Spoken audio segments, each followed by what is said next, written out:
It's a lot faster on the road than it is getting out of here.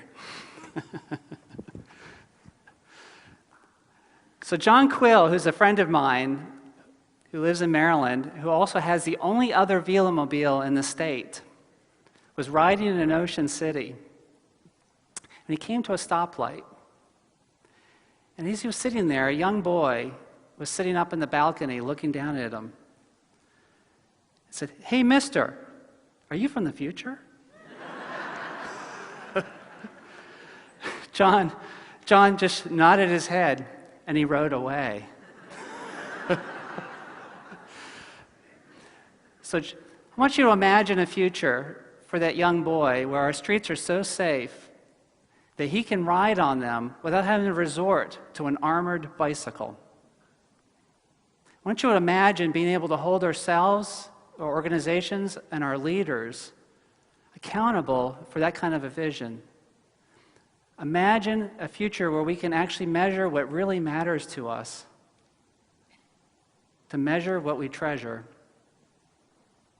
So how do we go ahead and define success now in our country? We tend to do it with something called the GDP, the gross domestic product. And the GDP is the sum of the value of all the goods and services that we produce.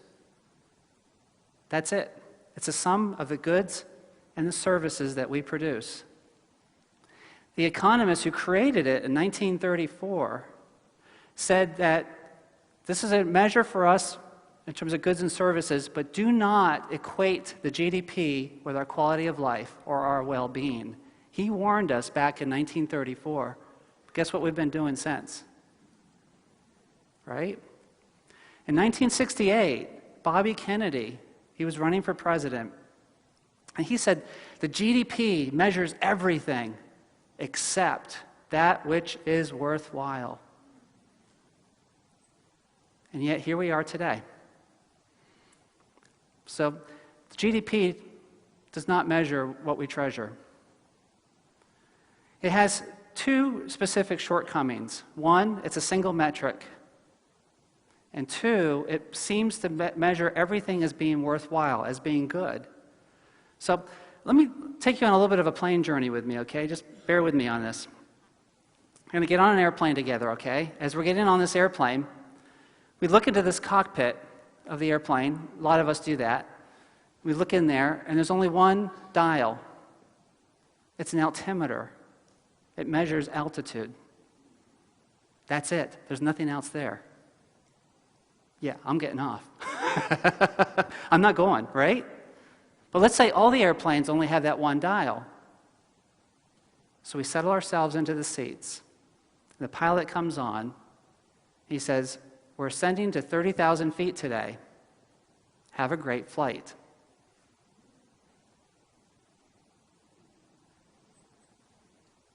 What? Where are we going? How long is it going to take us to get there? Do we have enough fuel? Where are the pretzels? Do we have enough pretzels?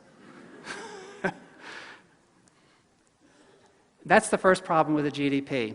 It's a single measure, and yet we're flying our economic airplanes all over the country every single day with just an altimeter, up and down on that. Let me talk to you a little bit about the second measure. The issue on here is that it measures everything that's considered, everything's considered good in the GDP, all the goods and services. And I want to tell you a true story. We're back down on the ground, and I was on my way to visit a wonderful nonprofit called the Walters Art Museum. And I was in my car on a beautiful October day. It was 75 degrees, the windows were down, the leaves were turning, and I'm sitting at a stoplight. As I'm sitting there, all of a sudden the car in front of me slams into me. Then he puts it in forward, and he peels out, and he goes flying down the road at a high rate of speed, leaving me with the smell of burned rubber and alcohol. It's a true story. So I'm sitting there and thinking, I just had a collision. A big collision. I'm okay. The car's not. Jim, the drunk hit-and-run driver, actually created a wonderful, unique opportunity for me to understand this collision. You see, Jim is a powerful economic engine. Let's count the ways that Jim's going to add to our GDP. You ready? You're probably already thinking about this, right? Right? The police had to chase him down. He provided employment for them, right? The paramedics who finally came and tended to his knee because he injured the knee in the crash that he had further down the street. The towing company that had to tow his wreck, and mine, actually. Can you think of some more? I had to call my insurance company. So the insurance company was involved. The adjuster had to come out.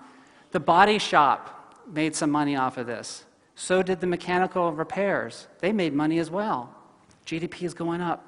Jim is a credible economic engine. He's really doing good here. But that's not it. We're not over yet, right? Jim hurt his knee. He had to be transported to the hospital. He ended up with a knee replacement. The surgeons, the nurses, the entire hospital staff benefited from Jim. We're still not done. Not one, but 3 court hearings we had to go to. Because, of course, they always get postponed and so on, right? So 3 court hearings. Every single time involved lawyers, the judge, and, of course, all the staff at the court. He employed them as well, didn't he? And we're still not done. He got sentenced to 15 days in jail. Now we have guards, and the whole jail system benefited from Jim as well. So Jim, I would say, did not contribute to our quality of life, but he certainly contributed to our GDP. So something to think about.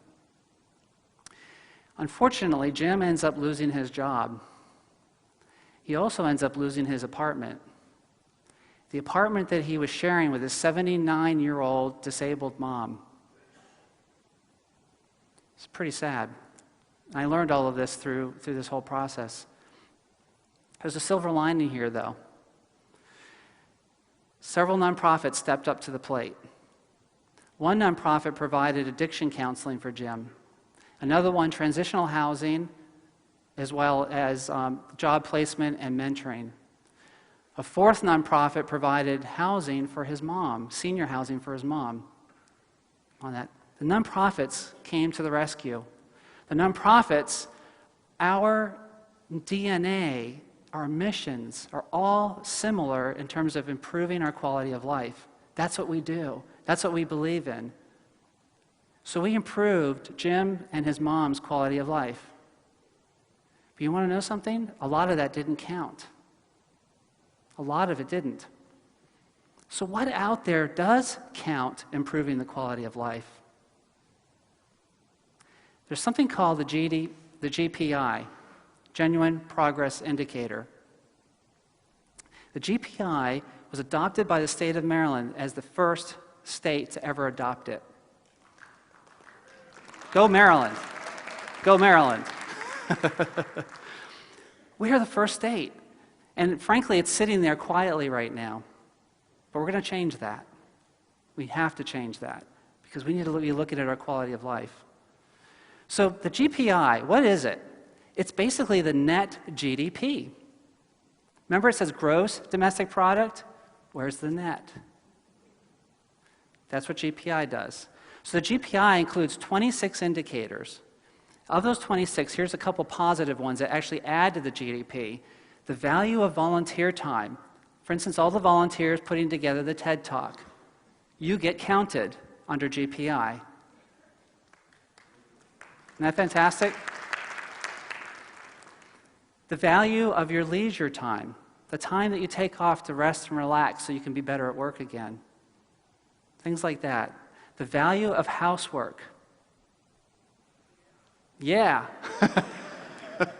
Very important. Now, it also subtracts. Okay? It subtracts the cost of crime, the cost of air and water pollution. and the cost of car crashes. It subtracts that. So you can see the GDP and the GPI work together, but the GPI gives us a much truer picture. And let me demonstrate that. Since 1950, I'm going to start down here. I'm doing a graph. In 1950, the GDP was about here. Over the years, it's increased pretty dramatically, like this.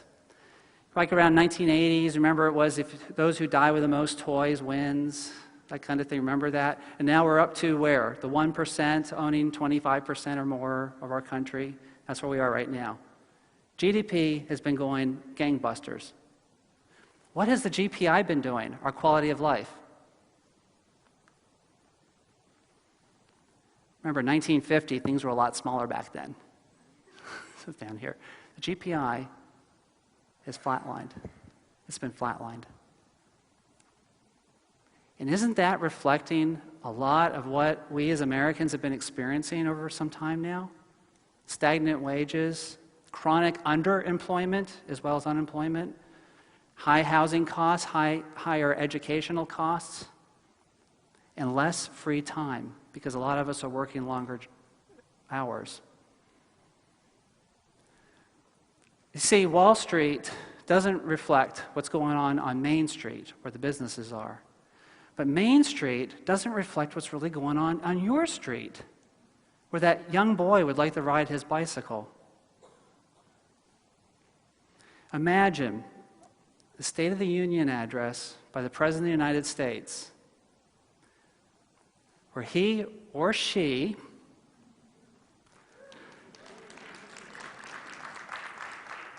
says, I am here today to report on our genuine progress towards our quality of life. And I'm going to be using the GPI to help do so. And does that every single year. Can you imagine? And imagine being able to say to that young boy, you know, you are important to us. Your quality of life means a lot to us. We treasure you. We must measure what we treasure. Thank you.